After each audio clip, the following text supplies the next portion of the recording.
వాహనదారులకి పెద్ద అలర్ట్ ఇది. చాలామంది తాము జర్నలిస్ట్ అని లేదా పోలీస్ అని డాక్టర్స్ అని అడ్వకేట్స్ అని ఇలా రకరకాల సింబల్స్ పెట్టేసుకుంటూ ఉంటారన్నమాట. అలాంటి వారందరికీ మింగుడు పడని వార్త ఇది.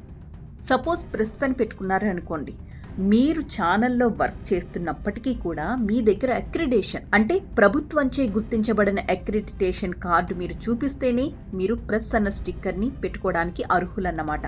ఒకవేళ మీ దగ్గర ఆ కార్డు లేదు, మీరు ఛానల్లోనే వర్క్ చేస్తున్నారు, అయినప్పటికీ మీరు ప్రెస్ అని పెట్టుకోవడానికి లేదు. ఎందుకంటే జర్నలిస్ట్ అనే ప్రతి ఒక్కడికి కూడా ఈ అక్రిడిటేషన్ కార్డు అనేది ఉంటుంది. అది ఉన్నవాళ్ళు మాత్రమే ప్రెస్ అని పెట్టుకోవడానికి అర్హులు అని తేల్చి చెప్పింది రవాణా శాఖ. దీనికి సంబంధించి పౌర సంబంధాల సమాచార శాఖ చాలా సీరియస్గా దృష్టి పెడుతోంది. ఎవరైతే ఇలా ప్రెస్ అని పెట్టుకుంటారో వాళ్ళ దగ్గర ఐడి చెక్ చేయండి అని చెప్పి పోలీస్ శాఖకు ఆదేశాలు వెళ్ళిపోయాయి.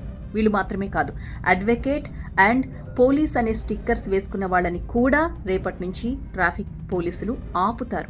ఆపి మిమ్మల్ని ఐడి అడుగుతారు. సో మీ వెహికల్ మీద అలాంటి స్టిక్కర్స్ ఏవైనా మీరు కలిగి ఉంటే, దానికి మీరు అర్హులు కాకపోతే ఇమ్మీడియట్గా వాటిని తీసిపారేయండి. లేదంటే భారీగా జరిమానాలు విధిస్తారు. కొన్ని సమయాల్లో జైలు శిక్షకు కూడా మీరు అర్హులవుతారు.